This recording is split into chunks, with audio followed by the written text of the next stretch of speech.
Sabi ko, kikita niyo yung barikada, oh. May 1 kilometro ho ba yan? Galing sa Malacanang. Ako, hindi pa naman matanda. Sanay ko sa rally. Nakumpisa ko mag-rally. Walang ganitong klaseng barikada rito. Ang barikada nandoon sa Mindula. Kauna-una ang pagkakataon na inaharang tayo itong gobyerno ito. Na ang ibig sabihin, mga kasama, takot na itong administrasyon ito sa mga mamamayan at lalong-lalo na sa mga manggagawa. Ganyan, mga kasama.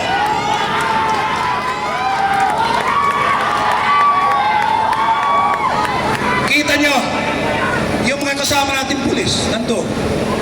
Diba? Usap kami kanina. Sabi ko, kami naman sanay sa rally. Hindi kami nang gugulo. Payagan nyo lang kaming ipaabot ang aming mensahe. Kami ay magdi-discuss ng papayapa mamaya. Ilan ho ba ang speakers ninyo? Sabi ko, initially 8. Pero kako, nung makita na marami itong nagrarally, may mga tumatawag sa organizers namin. Baka raw, gusto pumunta rito at magsalita rin. Alam mo, sabi ko, hindi na namin pinayagan. Sapagkat malamang sa malamang, yung oras na nandito tayo, kulang yan para sa mga manggagawa. Kaya tayo na lang magsasalita. Kasama natin yung mga taga-Maiso.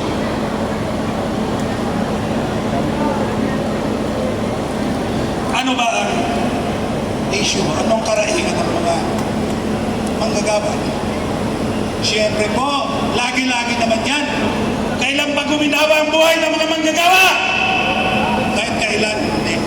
Pero sa panahon nitong administration itong si Marcos, lalo tayo naghihirap. Okay. Bakit? Kamo, tignan niyo yung ginagawa nila. Matagal na akong leader manggagawa. Isa pa, sasabihin ko sa inyo, ito lang ang Mayo 1 na hindi inimbita at nagkaroon ng seremonya sa Malacanang. Umpisa pa doon sa kauna-una presidente. So yan ay nagpapakita na itong administrasyon na ito, walang pakiramdam, walang simpatya, at walang pagpapahalaga sa mga manggagawa. Bakit sa Malacanang kayo magsasalita? Ako para makaabot sa kanila. Ngayon mo sasabihin nito, sabi ng mga kaibigan natin pulis na. Sabi ko, ito sasabihin naman namin ito, hindi na bago. Pero ipapaliwanag lang namin sa inyo. Diba?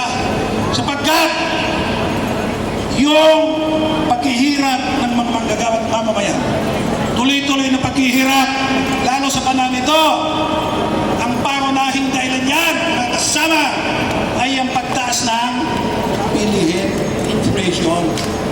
Pero ano ginagawa ng gobyerno? Tumaas yung langis. Lahat tayo ay apektado. Bakit ba? Tumataas ang langis kahit na dati naman hindi tumataas doon sa pinanggagalingan. Sapagkat alam niyo ang mga kasama, tumataas at lalong mataas ang langis sa Pilipinas.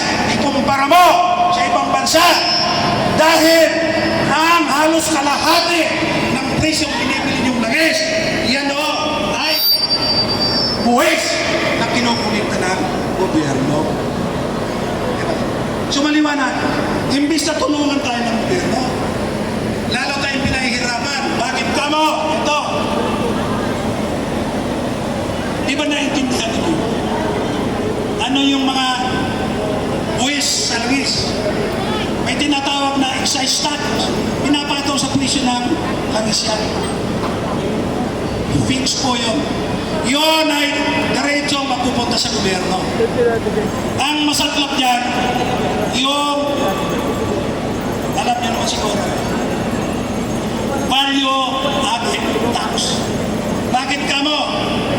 Ang value added tax, ang ibig sabihin, pinapatawan ng buwis lahat ng hindi lang magagawa. Lahat ng mamamayan na nagkukunsong. Pero,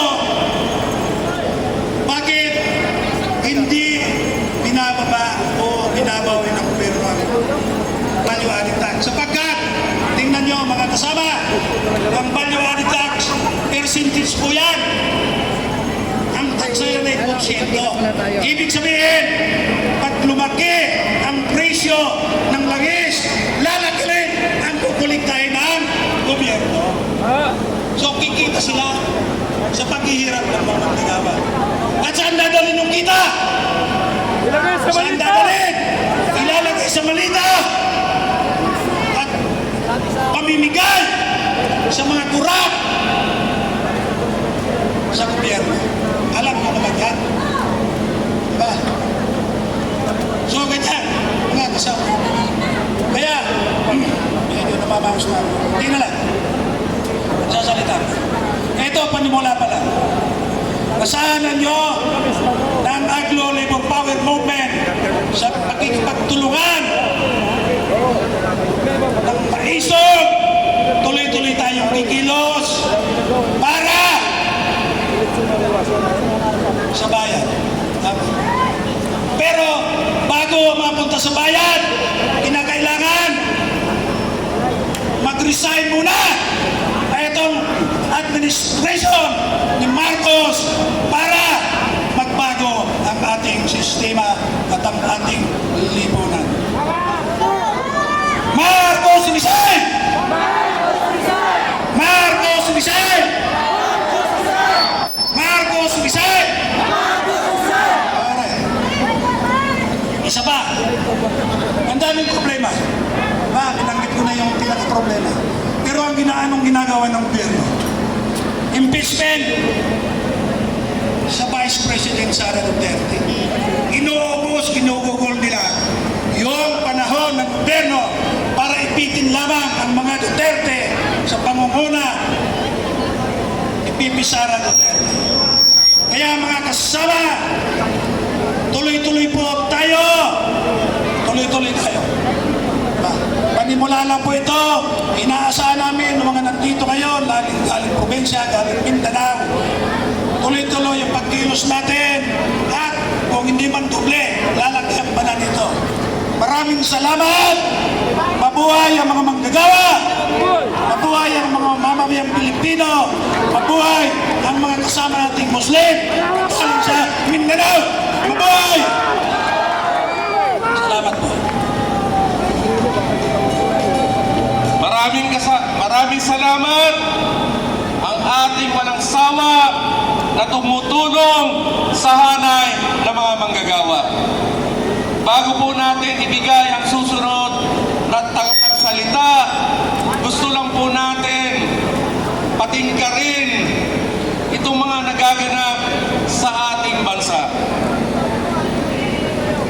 Impeachment, impeachment, patuloy ang paghihirap ng mamayang Pilipino. Utang ina, inuuna nila ang impeachment. Papayag ba kayo mga kasama? Mga taga Mindanao, papayag ba kayo? Kaya tinatawagan po natin ang presidente ng Piltrangco at siya ang chairman ng Bus Transport Alliance kasama Jesse Olivar. Palakpakan po natin.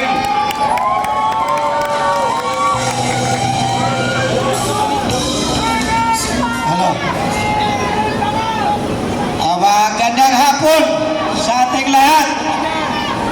Hindi ko na isa-isahin ito kasi marami ito.